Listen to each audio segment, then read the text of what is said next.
विषय है कर्मचारी बनाम राजभाषा नीति कि कर्मचारी और राजभाषा नीति में क्या संबंध है, क्या उसको जानना चाहिए। और आपका मैं एक थोड़ा अज्ञानी साथी टीआर मीना, पीजीटी हिंदी, बात बथरा। सबसे पहले राजभाषा नीति की हम बात करें तो हमें राजभाषा नीति के कुछ नियम जानने होंगे जो हमारी ऑफिशियल लैंग्वेज पॉलिसी है गवर्नमेंट ऑफ इंडिया की। उसके लिए कानूनी प्रावधान क्या क्या हैं, लीगल प्रोसीजर्स क्या गवर्नमेंट ने अपनाए, उन सबको हमें जानना होगा। तो इस राजभाषा नीति को जानने के लिए हमें 3 बड़े गंभीर विषयों को आत्मसात करना होगा और उनकी समझ लानी होगी कि क्या क्या उसमें हमें 3 चीजें जाननी है। नंबर 1, भारतीय संविधान 1950, उसमें हिंदी के लिए क्या प्रावधान हुआ है, क्या उसके नियम हैं और कैसे हमको उनकी अनुपालना करनी है। दूसरा, राजभाषा अधिनियम ऑफिशियल लैंग्वेज एक्ट 1963, इसमें क्या प्रावधान है और एक कर्मचारी एक सरकारी कार्यालय की क्या बाध्यताएं हैं उसमें जानेंगे। और राजभाषा नियम ऑफिशियल लैंग्वेज रूल्स 1976, ये 3 विषयों पर आज हमारी ये कार्यशाला केंद्रित होगी। और कार्यशाला के बाद हम 14 सितंबर को इससे आधारित एक गूगल फॉर्म पर प्रश्नोत्तरी तैयार करेंगे जो आज की इस कार्यशाला पर आधारित, उसमें जो मुख्य बिंदु होंगे उन्हीं पर आधारित होगी। तो सबसे पहले हम बात करते हैं संविधान में राजभाषा। हमारे संविधान में राजभाषा का क्या मतलब है, उसमें क्या प्रावधान हमारे संविधान में हुए। Official language in constitution. तो देखिए, संविधान, भारतीय संविधान के 17वें अध्याय में इसका जिक्र है और 17वें अध्याय के जो अनुच्छेद हैं 343 से लेकर 343 से 351 351 तक राजभाषा हिंदी के बारे में प्रावधान निश्चित किए गए हैं। वो क्या क्या हैं उनको हम जानते हैं। आर्टिकल 343 में साफ लिखा हुआ है कि संघ की राजभाषा हिंदी होगी और जो है लिपि देवनागरी होगी। शासकीय प्रयोजनों के लिए प्रयुक्त अंकों का जो स्वरूप है वह भारतीय अंकों का अंतरराष्ट्रीय स्वरूप होगा। देखिए, एक तो हिंदी राजभाषा रहेगी, दूसरा लिपि देवनागरी होगी, तीसरा जो अंक हैं, जो हिंदी के हम अंक लिखते हैं वो ना होकर के हमको अंतरराष्ट्रीय अंकों का स्वरूप स्वीकार किया गया है। 5, 3, 7, इस प्रकार से हम राजभाषा में इन्हीं अंकों को मान्यता प्रदान करते हैं। अब लेकिन यहां पर राष्ट्रपति जो थे उन्होंने 1952 में एक प्रस्ताव पास किया। उन्होंने ये कहा कि चाहे तो भारत के राष्ट्रपति के अनुसार एक प्रस्ताव हुआ कि राज्य के राज्यपाल, जो राज्यपाल होते हैं, और उच्चतम न्यायालय व अन्य न्यायालयों के न्यायाधीश जो हैं देवनागरी अंकों का प्रयोग कर सकते हैं। राजभाषा में अंतरराष्ट्रीय अंक स्वीकार किए गए, लेकिन वो देवनागरी अंकों का प्रयोग करना चाहते हैं, जैसे हिंदी के जो अंक होते हैं तो वो कर सकते हैं। उनको ये छूट दी गई है कि हमारे कोर्ट के आदेश में या राज्यपाल के किसी अध्यादेश में अगर अंकों का इस्तेमाल होता है तो वह स्वीकार्य है। यह था आपका आर्टिकल 343। आर्टिकल 344 में क्या है कि 26 जनवरी 1950 से 5 वर्ष के बाद एक आयोग बनाया जाएगा जिसका नाम है राजभाषा आयोग। ये बना भी और आज तक ये एग्जिस्टिंग पोजीशन में है। 45 में क्या है, राज्य में प्रयुक्त होने वाली किसी भी एक या अनेक भाषाओं या हिंदी को राज्य की राजभाषा चुन सकते हैं। कि हमारे जो राज्य हैं अपने स्टेट लैंग्वेज चुनना चाहते हैं तो हिंदी को चुन सकते हैं या अपने स्टेट की क्षेत्रीय भाषाओं को एक या एक से अधिक अपनी स्टेट लैंग्वेज को वो चुन सकते हैं। हम आर्टिकल, इसमें बहुत सारे हैं लेकिन अपने जो काम के हैं वो हमें आपको बता देंगे। आर्टिकल 347 347 आर्टिकल के अंतर्गत इसमें एक अल्पसंख्यकों की भाषा को भी मान्यता दी गई है, जो माइनॉरिटी है इंडिया में, उनकी जो भाषाएं हैं उनको भी रिकॉग्निशन दिया गया है। ये भी हमको ज्यादा कंसर्न नहीं है। दूसरा अनुच्छेद 348, इसमें क्या है कि जब तक संसद के विधि द्वारा अन्य भाषा का उपलब्ध ना कराए, हमारे संसद ने अभी भी कोई भी भाषा उपलब्ध नहीं कराई है कि हमारे राष्ट्र की क्या भाषा होगी, सब सरकारी कामकाज किस भाषा में हो, तो हमारे अभी इस संसद में कोई भी भाषा का प्रस्ताव पारित नहीं हुआ है। ये राजभाषा जो समिति है ये समय समय पर ऑब्जर्वेशन कर रही है, निरीक्षण कर रही है और हिंदी के प्रयोग के विकास का आकलन करके समिति की रिपोर्ट संसद को सौंपती है। तो उसकी जो कारण जब तक ये उपलब्ध ना हो तो जो सुप्रीम कोर्ट है और जो हाई कोर्ट है ये अपनी कार्रवाई जो है अंग्रेजी में कर सकते हैं। अंग्रेजी भाषा में भी कार्रवाई होती रहेंगी और आज तक होती हैं, आज तक चल रही हैं। आर्टिकल 349 में क्या है, जो अनुच्छेद 348 में कहा गया है कि अंग्रेजी भाषा का प्रयोग कर सकते हैं अंतर न्यायालय, तो उसके लिए उन्हें प्रयोग में जाने वाली भाषा के संबंध में कोई विधेयक या संशोधन कोई करेगा तो वह राष्ट्रपति की अनुमति से ही हो पाएगा, उससे कम पद का अधिकारी इसको संशोधन नहीं कर पाएगा। आर्टिकल 350 में व्यवस्था की गई है, कोई व्यक्ति है अपनी कष्ट को शिकायत के रूप में या ग्रीवेंस के रूप में कहना चाहता है तो उसको छूट है कि वो जरूरी नहीं है हिंदी के लिए बाध्य हो, अंग्रेजी के लिए बाध्य हो, वह अपनी मातृभाषा में भी वह एप्लीकेशन दे सकता है और वो भाषा हमारी 22 भाषाओं में से कोई भी हो सकती है। उसके लिए पहले आर्टिकल 347 में जिक्र था कि अल्पसंख्यक या माइनॉरिटी जो लैंग्वेज है उनके लिए एक स्पेशल ऑफिसर्स को नियुक्त किया गया है, वो इसको डील करते हैं।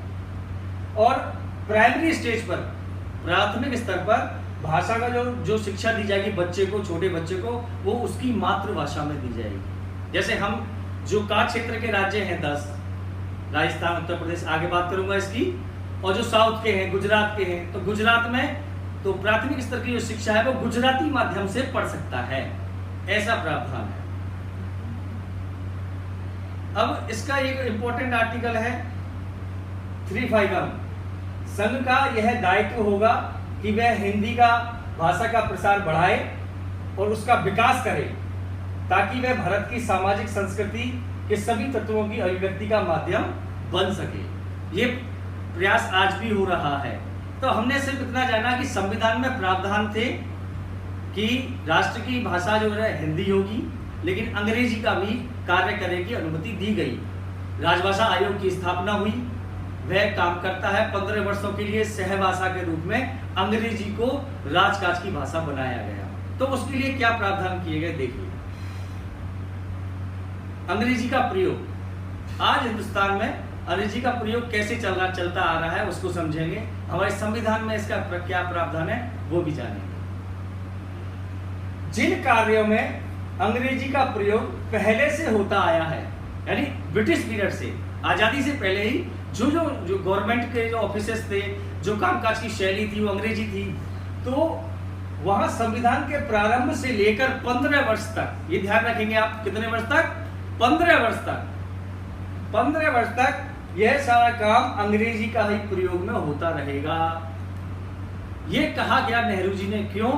क्योंकि आपको हम बताते हैं, छोटा सा प्रश्न यहाँ पर, कि जब भारत के संविधान को एक भाषा की जरूरत थी, तब वहाँ जो उपलब्ध जो नेता थे, कांग्रेस के नेता थे ज्यादातर सारे, लेकिन जो हिंदी भाषी प्रदेश के जितने भी नेता थे, जब भाषा की बात आई तो मौन हो गए। 3 व्यक्तियों ने हिंदी को राष्ट्रभाषा घोषित करने का प्रस्ताव रखा और तीनों ही मजेदार बातें हैं, अहिंदी भाषी विधायक थे, एमपीज थे। और जानना चाहेंगे कौन कौन थे वो? पहले थे गुजरात के डॉक्टर के.एम. मुंशी, जो गुजरात से थे। उन्होंने कहा कि राष्ट्र को एक तरह के सूत्र में बांधना है तो हिंदी को राष्ट्रभाषा घोषित करना होगा। दूसरे थे तमिलनाडु के एस. गोपालन और तीसरे थे हमारे महाराष्ट्र के डॉक्टर भीमराव अंबेडकर। ये तीनों ही हिंदी भाषी व्यक्तियों ने जोरदारी से कहा कि हिंदी को राष्ट्रभाषा घोषित कीजिए। नेहरू ने कर भी दी, लेकिन तमिलनाडु में दंगे हो गए। उस समय रेडियो ही मात्र साधन था। बाद में नेहरू जी को सूचित किया गया तो उन्होंने कहा कि नहीं नहीं, हमने राष्ट्रभाषा घोषित नहीं किया है, हमने तो इसके लिए प्रावधान रखे हैं। आर्टिकल 43 से लेकर 51 तक जो आप देख रहे हैं, इन प्रावधानों को रख दिया गया। तो राष्ट्रभाषा की जरूरत वहां पर एकदम थोपी नहीं गई। कहा कि 15 वर्ष तक अंग्रेजी साथ चलेगी, अंग्रेजी में सारे काम होंगे, इस दौरान हम हिंदी को बढ़ावा देंगे। आज तक बढ़ावा दिया जा रहा है। अब हम ये जानते हैं कि हमारी जो 8वीं अनुसूची है उसमें हमें कुल कितनी भाषाएं उसमें सम्मिलित है।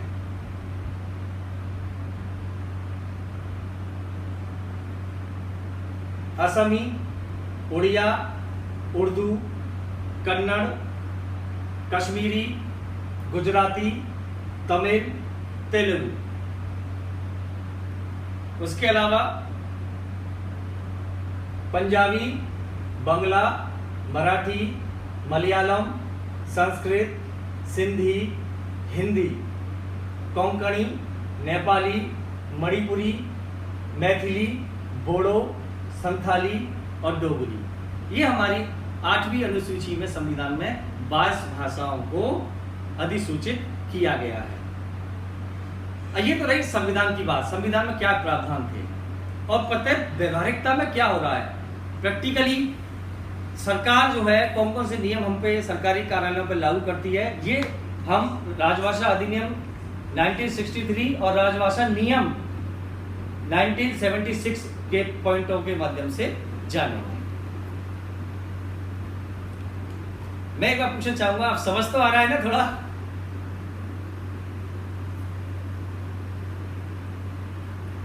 ठीक है, धन्यवाद।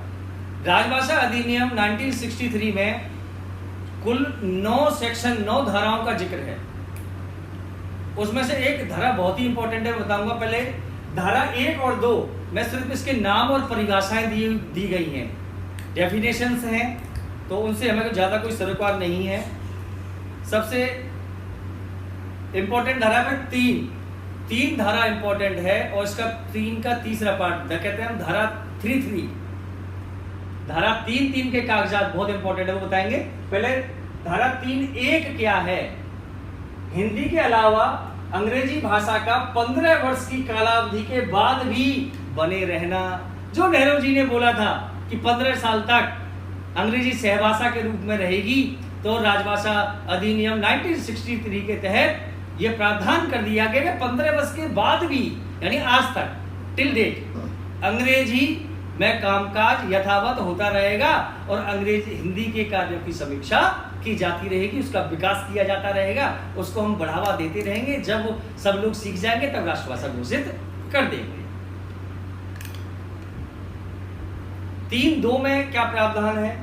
3(2) में प्रावधान यह है कि भारत केंद्र सरकार के वो कर्मचारी जिनको हिंदी नहीं आती, बिल्कुल हिंदी नहीं आती, अब केंद्र सरकार का कार्य हिंदी या अंग्रेजी 2 भाषाओं में होता है, या तो राजभाषा में या उसकी सहभाषा अंग्रेजी में।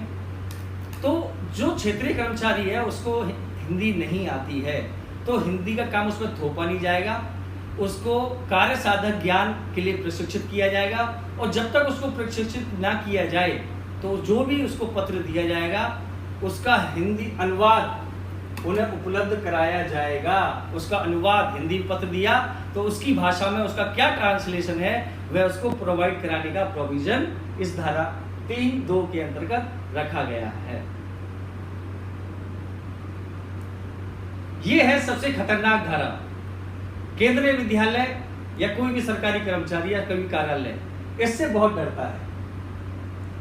यह बहुत खतरनाक है। सच में इसका अनुपालन देखा जाए तो देश के 80% कार्यालयों को दंड दिया जाना चाहिए।